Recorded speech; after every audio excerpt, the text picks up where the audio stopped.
आज good Friday है। हमारे इस देश में ये एक नेशनल हॉलिडे है, लेकिन पूरी दुनिया में जितने भी देश है सभी देशों में ये नेशनल हॉलिडे है। यानी गुड फ्राइडे को इंटरनेशनल हॉलिडे भी हम कह सकते हैं। ये दिन सभी क्रिश्चियन भाइयों के लिए, उन सबकी कम्युनिटी के लिए एक बहुत ही इंपॉर्टेंट ऐसा दिन है। लेकिन इस दिन को, गुड फ्राइडे को हम सेलिब्रेट नहीं करते, इसका उत्सव नहीं मनाते। तो इस दिन प्रार्थना करते हैं, उपवास करते हैं, पूजा करते हैं। दोस्तों, इस दिन प्रभु यीशु ने दुनिया के लिए, लोगों के लिए अनंत यातना सहन की, बहुत दुख सहन किए, तकलीफों का सामना किया। लेकिन इतना करने के बाद भी वो लोग जिन्होंने इतना दर्द, इतनी तकलीफें उनको दी, उनके बारे में जरा भी उन्होंने बुरा सोचा तक नहीं। यहां तक उन्होंने ईश्वर को कहा कि हे ईश्वर, इनको क्षमा कर देना, इनको क्षमा कर देना, क्योंकि उनको पता नहीं कि वो क्या कर रहे हैं। और इसीलिए वो प्रभु यीशु, जिन्होंने इतना सब कुछ सहन करके भी लोगों के लिए, दुनिया के लिए, समाज के लिए, उनको बेहतर करने के लिए इतना सब कुछ किया, तो हम उन्हें पूछते हैं, वो हमारे लिए भगवान है। लेकिन यही चरित्र ऑलमोस्ट हर रिलीजन में, हर धर्मों में, प्रभु श्री राम हो, मोहम्मद पैगंबर जी हो, इनकी अगर जीवन चरित्र हम देखेंगे, इनकी जीवन यात्रा हम देखेंगे, तो हम सोच भी नहीं सकते इतना अनंत दुखों का उन्होंने सामना किया, इतनी कठिनाइयों का उन्होंने सामना किया लोगों के लिए, समाज के लिए, उसको बेहतर बनाने के लिए। और इसीलिए हम उन्हें सबको पूछते हैं। लेकिन हमारा ये जो देश है, हमारा देश है संतों का, हमारा देश है समाज सुधारकों का, सोशल रिफॉर्म्स का। हमारे देश में कई ऐसे लोग हो गए हैं जिन्होंने अपना पूरा जीवन समर्पण किया, समर्पित किया अच्छी चीजों के लिए, कुछ ऐसी चीज के लिए जो वो करना चाहते थे लोगों की भलाई के लिए, लोगों के भविष्य के लिए, कुछ ऐसी चीजें जो वो बदलना चाहते थे, जो एग्जिस्टिंग सिस्टम नहीं बदल रहे। अभी ये काम करने के लिए जिसके लिए उन्होंने अपनी पूरी जिंदगी लगा दी, उनको कोई निजी फायदा इसमें नहीं था, ना उनके खुद के लिए था, ना उनके परिवार के लिए था, ना उनका कुछ गौरव होने वाला था कि जिसके लिए उन्होंने सब कुछ किया, कोई पुरस्कार मिलने वाला था जिसके लिए उन्होंने सब कुछ किया। उन्होंने इसलिए किया, इस सोच के लिए किया कि किसी ना किसी ने तो ये करना चाहिए। अगर समाज में ये चैलेंज है, समाज में ये गलत हो रहा है, तो कोई ना कोई आना चाहिए, किसी ने तो ये काम करना चाहिए। और कभी कभी वो पर्पस इतना जरूरी, इतना इंपॉर्टेंट हो जाता है कि वो किसी भी चीज को फिर कोई मायने नहीं रहता, और पूरी अपनी जिंदगी उस पर्पस के लिए, उस चीज के लिए वो समर्पित करते हैं। और यही कारण है कि सैकड़ों वर्षों, सालों के बाद भी हम उनको पूछते हैं, उनको नमन वंदन करते हैं, और उनसे हमेशा इंस्पायर होते हैं। दोस्तों, ऐसे ही बहुत इंपॉर्टेंट एक समाज सुधारक के बारे में आज मैं आपको बताने वाला हूं। उनका नाम है सावित्रीबाई फुले और फातिमा शेख। दोस्तों, आज जेंडर इक्वालिटी यानी स्त्री पुरुष समानता के बारे में पूरी दुनिया उसके पीछे है, उसका महत्व पूरी दुनिया जानती है। और यही कारण है कि यूनाइटेड नेशन ने जो 17 सस्टेनेबल गोल्स पूरी दुनिया के सामने रखे हैं, हर देश को कहा है कि आपको इस 17 सस्टेनेबल गोल के लिए काम करना है, ताकि मिलके हम दुनिया को बेहतर करेंगे। उस 17 सस्टेनेबल गोल्स में अहम है, महत्वपूर्ण है स्त्री पुरुष समानता, जेंडर इक्वालिटी। लेकिन ये तो 2015 के बाद 2030 तक जो उन्होंने प्लान किया है, एक्शन प्लान, उसके लिए है। लेकिन यूनाइटेड नेशन ने पूरी दुनिया के लिए प्लान बनाना जब चालू किया 2000 में, 2000 से लेकर 2015 तक उन्होंने पहले मिनिमम डेवलपमेंट गोल्स दुनिया के सामने रखे कि हम दुनिया को अगर बेहतर बनाना चाहते हैं तो ये काम करना होगा।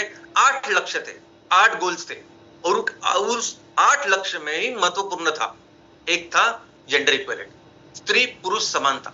क्योंकि पूरी दुनिया जानती है कि इस दुनिया को अगर इसका सर्वांगीण विकास करना है, बेहतर उसको करना है, तो कंपलसरी है कि महिलाएं अपना योगदान दें, कंट्रीब्यूशन दें। इनफैक्ट महिलाओं का योगदान बहुत बहुत जरूरी और इंपॉर्टेंट होता है। आज भी हमारे सोसाइटीज में, हमारे समाज में, जहां जहां ऐसे समाज है, ऐसे सोसाइटीज है कि जो मैट्रियार्कियल यानी स्त्री प्रधान संस्कृति है, आज पुरुष प्रधान संस्कृति और स्त्री प्रधान संस्कृति है। हम हमेशा अपने पिताजी का नाम लगाते हैं, लेकिन कुछ ऐसे समाज है कि जो स्त्री प्रधान है, और आप हमेशा देखो कि वो स्त्री प्रधान जो समाज है वो हमेशा आपको बेहतर, डेवलप्ड, प्रोग्रेस ऐसे नजर आएंगे। इनफैक्ट भारत की भी ये सभ्यता रही है। भारत में भी अगर आप देखेंगे कि हम हमेशा कहते हैं कि भारत ने हर विषय में दुनिया का नेतृत्व किया है। प्राचीन भारत जो पूरी दुनिया के लिए ये नेतृत्व कर रहा था, उस टाइम भी अगर आप देखेंगे, यानी महाभारत के टाइम में भी अगर आप देखोगे तो वहां कौंतेय, राधेय ऐसे नाम है अर्जुन के, कर्ण के, यानी वो अपनी मां के नाम से जाने जाते हैं। तो दोस्तों इतना जरूरी है किसी भी समाज में महिलाओं का स्थान, और इसलिए जरूरी है जेंडर इक्वेलिटी, इसलिए जरूरी है कि महिलाओं को उचित सम्मान मिलना चाहिए, उनको उनका उचित अपॉर्चुनिटी उनको मिलनी चाहिए। लेकिन बाद में एक ऐसा समय था कि जिस समय में, जिस टाइम में महिलाओं का इक्वालिटी तो समानता तो छोड़िए, लेकिन उनका पढ़ाई करना, शिक्षा लेना भी वर्जित था।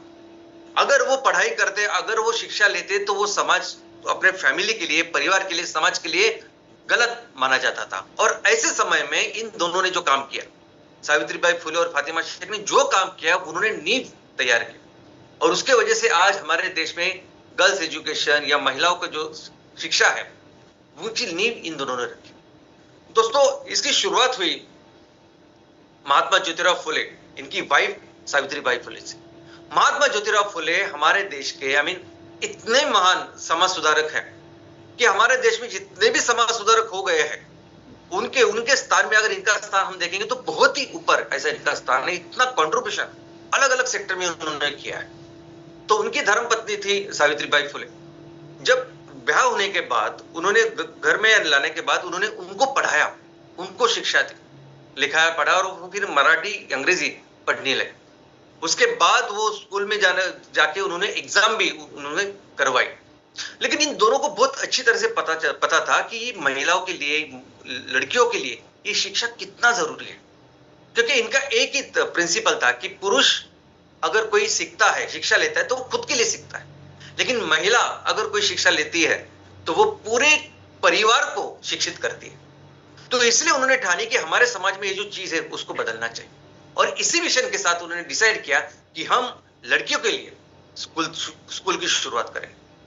दोस्तों लेकिन ये सफर बिल्कुल आसान नहीं था। ये अकेली थी और इनको कई सारे प्रॉब्लम्स, कई सारे चैलेंजेस थे, लेकिन इनके साथ कंधे से कंधा रहकर अगर कोई खड़ी थी तो वो फातिमा शेख थी।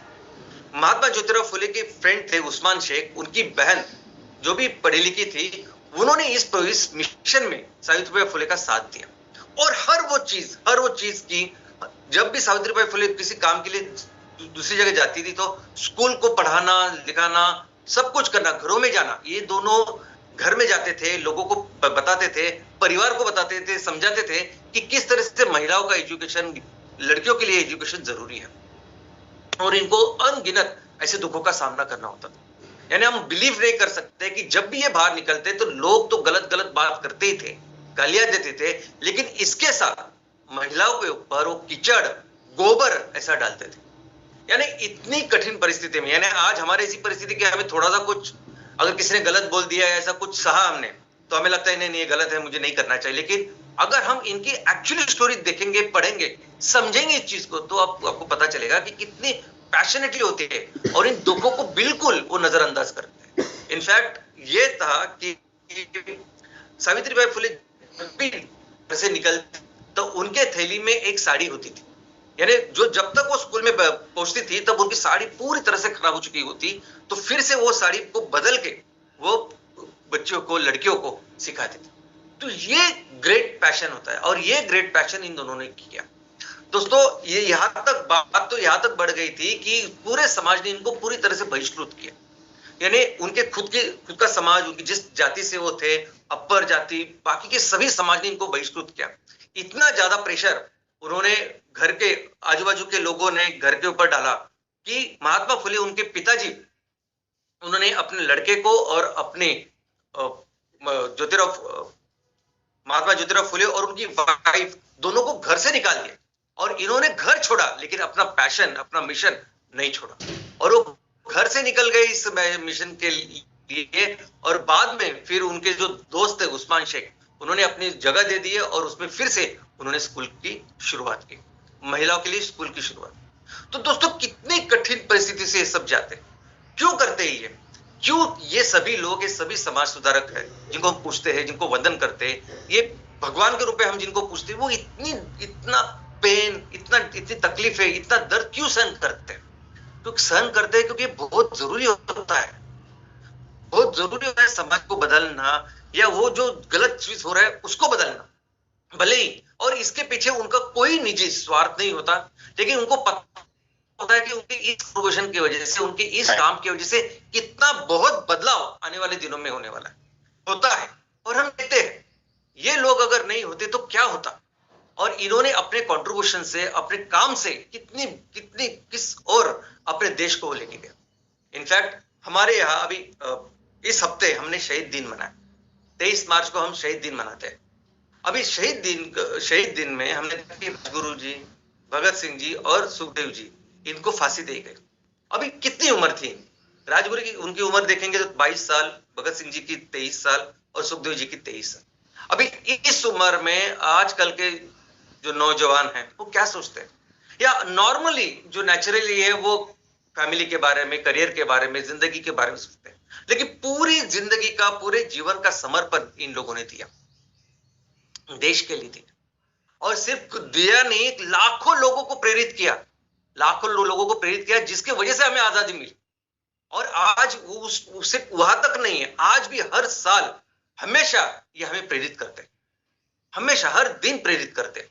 तो ये लोग जो है वो उस महान चीज के लिए, उस एक मकसद के लिए, उस अच्छे मकसद के लिए वो पूरी जिंदगी न्योछावर करते हैं, पूरा दुख दर्द सहन करते हैं, लेकिन उसके बाद जो होता है समाज के लिए, दुनिया हमेशा उनको याद करती है। दोस्तों, और ऐसी फिलॉसफी हमारी भी है।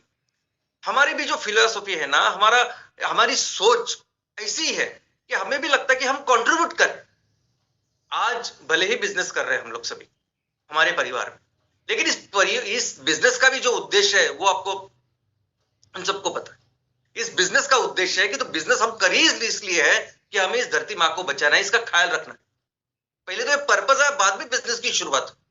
और जिस तरीके से हम ये बिजनेस कर रहे हैं कि हम कोशिश कर रहे हैं कि हम अपने किसानों को, लोगों के लिए काम करें, आने वाले भविष्य के लिए काम करें, अपने देश के लिए काम करें, अपना देश जो बन सकता है, जो पोटेंशियल है, उसके लिए काम करें। और ये करने के लिए जो तरीका हमने अपनाया है वो तरीका बहुत ही अलग है। जिस तरह से लोग काम करते हैं, बाकी की कंपनियां काम करती हैं, वो बहुत अलग है। क्योंकि हमारी जो सोच है वो सोच ये है कि वो तरीके बदलने चाहिए, वो तरीके सही नहीं है। आज हम देखेंगे तो कोई भी स्टार्टअप, कोई भी छोटी कंपनी, कोई भी स्टार्टअप आज शुरू होती है और पहला काम क्या करती है, एक बार उनके पास हाथ में एक बिजनेस मॉडल आया, एक बार उनको समझा कि नहीं ये सब बिजनेस हो सकता है, पैसे कमाए जा सकते हैं, एक बिजनेस मॉडल तैयार करने के बाद इमीडिएटली वो पैसे के पीछे, इक्विटी के पीछे जाते हैं, पैसे लेते हैं और पहले अपने आप को बेहतर करते हैं। अभी इसमें वो अपने आप को बेहतर करने के बाद फिर बिजनेस को जैसे हम बढ़ाते हैं, यानी जैसे जैसे बढ़ाते हैं, जैसे जैसे आप ज्यादा पैसे लेते हैं, तो अल्टीमेटली पूरी कंपनी उनको दे जाते हैं जो 100% मालिक बनते हैं इन कंपनियों। और वो कौन होते हैं? वो कोई चाइनीज होता है, यूरोपियन होता है, अमेरिकन होता है, जापानीज होता है। इनको ज्यादा कुछ फर्क नहीं पड़ता। हमें लगता है कि ये कंपनी अपनी है, अपने देश की है, अपनी स्टार्टअप है, अभी इतनी बड़ी बन चुकी है, लेकिन ये जो व्यवस्था बनती है, अभी आज देखिए आप, ये कंपनियों के द्वारा जो व्यवस्था बनती है, वो व्यवस्था का काम क्या होता है? इस यहाँ के रिसोर्सेस का उपयोग करना, बिजनेस करना, पैसा कमाना, और वो पैसा कहां लेके जाना? उनके देश में। यानी एग्जैक्टली वो काम जो अंग्रेजों ने 150 सालों तक एब्सोल्युटली किया। 300 सालों तक यहाँ आते, लेकिन 150 साल तो पूरी दुनिया, पूरा देश उनके पूरे कंट्रोल में था। हम कॉलोनी करके काम कर रहे थे, और बस वही काम किया उन्होंने बस अपना यहां से निचोड़ का पूरा प्रॉफिट वहां लेके गया। और सेम परिस्थिति आज है। और सिर्फ मैं बोल रहा ऐसे नहीं है, अगर आप पढ़ेंगे, आप थोड़ा सा सर्च करेंगे तो आपको पता चलेगा, कई सारे ऐसे लोग हैं जिनकी ये राय कि ये जो स्टार्टअप से नया तरीका है ये कॉलोनाइजिंग का, और इसलिए ये जो अमीर और गरीबी की जो विषमता है वो इतनी बढ़ रही है। और हमें कहीं ना कहीं लगता है कि ये नहीं करना चाहिए, ये जो चीज है, ये जो तरीका है काम करने का, नहीं करना चाहिए। हमें लग रहा था कि ये हम जो भी व्यवस्था तैयार करेंगे, जो भी बिजनेस तैयार करेंगे, उसका काम हम हमेशा ये रहेगा, उसका उद्देश्य रहेगा कि हम अपने लोगों के लिए काम करें, अपने देश को बेहतर लगाने के लिए काम करें। और ये सब काम करने के पीछे जो भी लायबिलिटीज या जो भी चैलेंजेस आज हमारे सामने हैं, तो बात ये नहीं है कि इन चैलेंजेस को हम पूरा करें, बात ये नहीं है कि हम इन चैलेंजेस को, ये जो लायबिलिटीज है, पहले इससे छुटकारा ले, इसको छुटकारा ले और फिर अपना बाद में देखे कि कैसे बिजनेस होते हैं। पहले छुटकारा ले, हाथ में जो प्रोजेक्ट्स है वो करे और बाद में देखे कि कैसे आगे बढ़ता है। ये नहीं है ऐसा, हमारी सोच ही हमें अलाउ नहीं करती।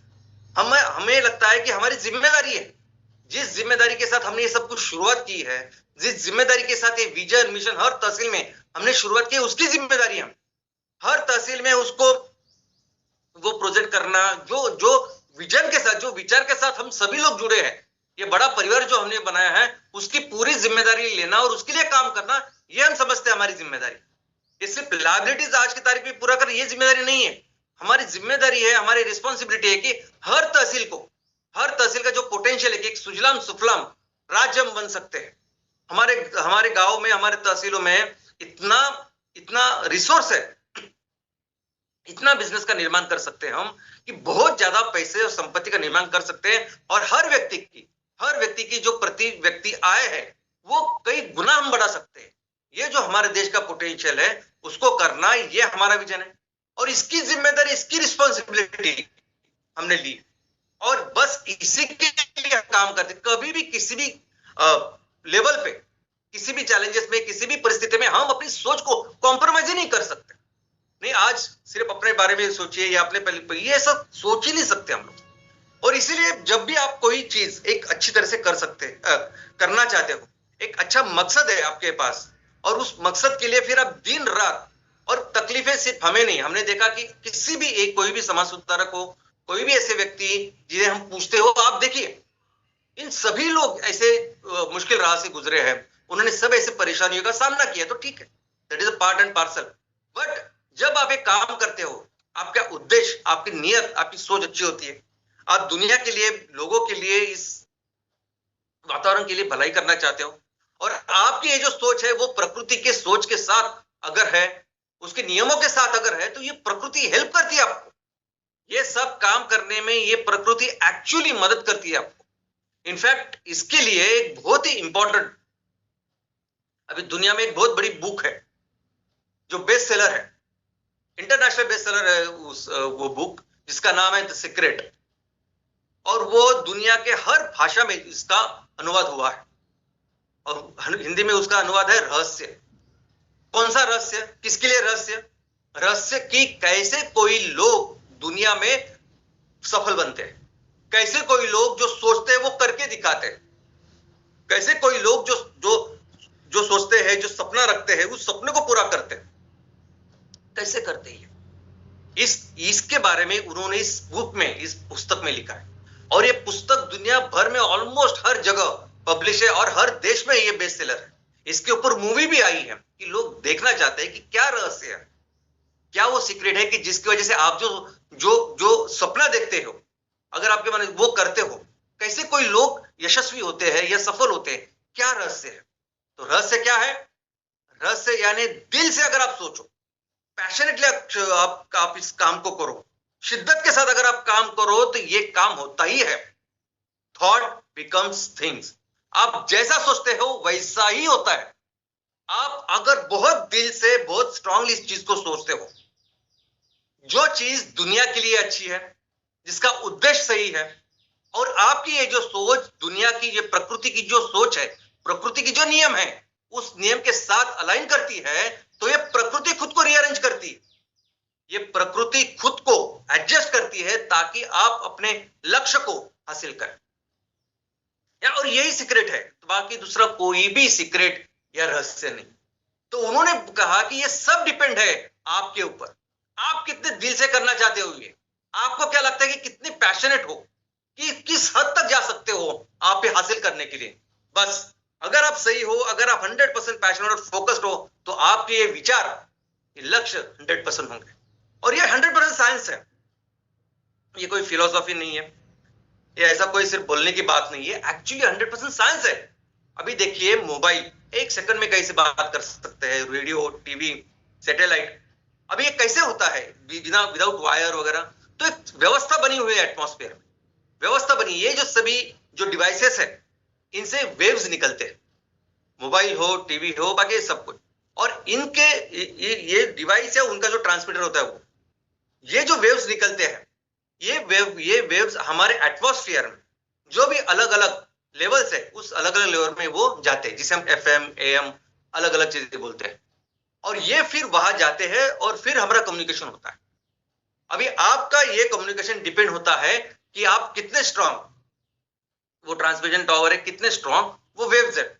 तो ये साइंस है कि नहीं? तो जैसे ये साइंस है, तो दोस्तों हम ये जो बात कि अगर आप दिल से कोई काम करते हो, सोचते हो, तो ये होता है, ये भी साइंस है।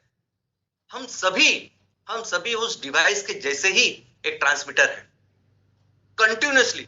I mean this is natural science, normal science की कंटिन्यूसली हर व्यक्ति से वो वेव्स निकलती है। इसलिए आपने कभी भी अनुभव भी किया होगा, किसी कोई कोई लोगों के साथ बहुत जल्दी हमारी दोस्ती हो जाती है, और कभी कभी ऐसा होता है कि बहुत साथ में रहने के बाद भी कभी कभी हम ज्यादा कंफर्टेबल फील नहीं करते। वो वेव्स ही होते हैं, जो वेव्स एक दूसरे के साथ मिलते हैं या नहीं मिलते। तो वैसे ही ये हमारा जो शरीर है, ये ह्यूमन टावर है, एक ऐसा टावर है, एक ऐसी चीज है कि जिससे कंटिन्यूसली वो वेव्स निकलते हैं। अब ये वेव्स कितने वीक है, कितने स्ट्रांग है, आपका नेटवर्क 1G है या 5G है या जो कुछ है, वो किसके ऊपर डिपेंड है कि आपकी सोच क्या है। आप उसके बारे में अगर सोच रहे हो, आप वो वेव्स तैयार कर रहे हो, तो कितने स्ट्रांगली वो सोच रहे हो, कितने स्ट्रांगली वो वेव्स आप तैयार कर रहे हो, और एक्चुअली वेव्स होते, जैसे आपको मोबाइल के वेव्स दिखते नहीं लेकिन होते वैसे सेम ह्यूमन टावर्स के ही वेव्स है। और अगर आपके वो वेव स्ट्रांग है, तो ये प्रकृति आपको वो सब दिलाने में वो आपकी मदद करती है। और दोस्तों बस ऐसा ही है हम अभी आपके सामने, अभी जिस तरीके से जो काम करके आज हम आपके सामने हैं, तो ऐसा लगता है कि प्रकृति ने ही मदद की हम। अभी तक हमने फंडिंग के लिए कभी किसी के साथ हमने काम नहीं किया। हमारे हमेशा एक सोच थी कि जैसे स्टार्टअप काम करते, अपने MCL को बेच के या कंपनी को बेच के, इक्विटी बेच के जैसे पैसे लाते हैं, और हर स्टार्टअप ऐसे ही काम करता है। हमें नहीं करना था कभी ऐसा काम। हमें सिर्फ एक ही सोच थी हमारी कि हम इतनी मेहनत करें कि वो मेहनत करके हम अपने आप को वहां तक, उस लेवल तक लेके जाए जब हमें फंडिंग के लिए खुद को बेचने की जरूरत ना पड़े, MCL को बेचने की जरूरत ना पड़े, MCL की कंपनी को बेचने की जरूरत ना पड़े, आगे बढ़े। बस यही हमारे विचार थे। अभी इस परिस्थिति में हमने ये काम, फंडिंग का काम ऐसा समझे कि दिसंबर में शुरुआत की। अब ये 2-2.5 महीने में हमने जो काम किया है वो इम्पॉसिबल है। जितने अभी फर्स्ट राउंड ऑफ फंडिंग है, जिस फंडिंग में हमें सभी 194 एमकोल 10 MCNG प्रोजेक्ट, ये फर्स्ट राउंड ऑफ फंडिंग है। लेकिन जिस तरीके से हमने जितनी फंड अभी अरेंज की है वो एक्चुअली इम्पॉसिबल है करने के लिए। ये लोग कई सालों तक कोशिश करते हैं, उसके बाद भी वो मुमकिन नहीं होता, उनको लिस्टेड होना पड़ता है, उसके बाद ये सब होता है। लेकिन ये हमने अभी किया है। और दोस्तों अभी इसके लिए, इसके बाद हम लोग इसके साथ सिर्फ और सिर्फ फोकस करेंगे हमारे प्रोजेक्ट्स के ऊपर। जो भी प्रोजेक्ट हमने डिसाइड किए हैं, जितने भी एमकोल के प्रोजेक्ट है, जितने भी MCNG के प्रोजेक्ट है, सभी प्रोजेक्ट हम पूरे करेंगे। और बात सिर्फ एक प्रोजेक्ट की नहीं, ये तो पहली राउंड ऑफ फंडिंग है, अभी हमने शुरुआत की है। अभी इसके बाद हमारे तहसील में जितनी भी पोटेंशियल है, जितने भी एमकोल के और MCNG के प्रोजेक्ट हमें करने, उन सबके लिए ये फंडिंग हम अरेंज करेंगे, आसानी से करेंगे। पहले टाइम उसको टाइम लगता है, वो पेपर वर्क और बाकी सब कंप्लायंस के लिए, लेकिन एक बार आपने चालू कर दिया तो ये सिंपल होता है। दोस्तों इसमें ये सबसे अच्छी बात ये है ना कि हम जिस सेक्टर में है, वो सेक्टर दुनिया का सबसे बड़ा सेक्टर है, जिसमें सबसे ज्यादा पैसे आजकल लगते हैं, सबसे ज्यादा। पिछले साल 142 लाख करोड़ सिर्फ और सिर्फ इस रिन्यूएबल एनर्जी में, इस सेक्टर में खर्च हुए। मैं पूरे एनर्जी की बात नहीं कर रहा हूं, सिर्फ रिन्यूएबल एनर्जी की बात कर रहा हूं। अभी क्लाइमेट चेंज को लेके दुनिया जिसके ऊपर काम कर रही है, जिसमें निवेश कर रही है, मैं सिर्फ उसकी बात कर रहा हूं। और रिन्यूएबल एनर्जी के अंदर अगर कोई सोलर में काम कर रहा है, कोई विंड में काम कर रहा है, हाइड्रोजन में काम कर रहा है, तो ये नहीं है सस्टेनेबल। सस्टेनेबल वही है जो हमारे किसान कर रहे हैं, सस्टेनेबल वही है जो हम कर रहे हैं। और बायोफ्यूल में इतने बड़े स्केल में, इतने बड़े लेवल में करने वाली कोई दूसरी कंपनी नहीं है। तो इसीलिए आने वाले दिनों में ये सभी प्रोजेक्ट्स, सिर्फ अभी का एक प्रोजेक्ट तहसील में लगाना ये उद्देश्य नहीं है। जो पोटेंशियल है हमारा वो सब लाएंगे, क्योंकि दुनिया को भी जरूरत है इसकी और हमारा पोटेंशियल है उसका। और फिर हम दुनिया को, इस क्लाइमेट चेंज को हम कंट्रोल कर सकते हैं। और हमारे देश में तो आज इतना पोटेंशियल है। वो देश जो दुनिया में जितना क्रूड ऑयल लगता है, हम 3.5 से 4.5% क्रूड ऑयल हमें लगता है, वो हम उसको इंपोर्ट करते हैं। दुनिया में जितना कोल इस्तेमाल होता है 10% कोल हमें लगता है। ऐसा देश अगर दुनिया के लिए 20 से 25% तक ईंधन बनाएगा और एक्सपोर्ट करेगा, तो दोस्तों ये एक अकेला सेक्टर, ये एक सिंगल रिन्यूएबल एनर्जी जिसको हम इतना बड़ा करेंगे, ये एक सिंगल थिंग हमारे देश को दुनिया की सबसे बड़ी इकोनॉमी बनाएंगे। और हम जल्दी ही इसको बनाएंगे, इसका आपके सामने करेंगे, हमारे देश को दुनिया की सबसे बड़ी इकोनॉमी बनाएंगे और मिलकर हम अपने देश को फिर से दुनिया का सबसे महान देश बनाएंगे। धन्यवाद। जय हिंद, जय एनसीआर।